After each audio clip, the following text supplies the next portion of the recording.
Una nagpainit lang ako ng mantika, at habang mainit na, menikos-mekos ko lang ang atsuete hanggang lumabas na ang pulang araw. Nung maganda na ang kulay na parang regla, nilagay ko na ang bawang ni Marta, saka ko sinunod ang luya at sibuyas ni Juan, haluhin lang hanggang yung aroma ay lumabas. Saka ko naman ilalagay ang kamyas na nasungkit ko sa bahay nila Aling Nena, isa rin kasi ito sa isang pampalasa. Ilalagay ko na ang palaka, para naman maluto at mahanap na ni Kaka habang nakadapa sa silong.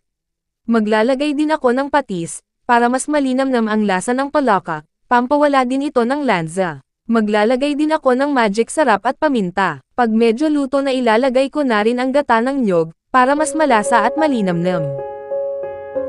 At ang panghuling sangkap ay dahon ng sili. Pinitas ko lang ito sa kapitbahay naming maganda dahil bibigyan ko din siya ng palakang may na ang ating putahe. Dadalan ko na ang kapitbahay kong maganda para ipalasap sa kanya ang palakang may buhok.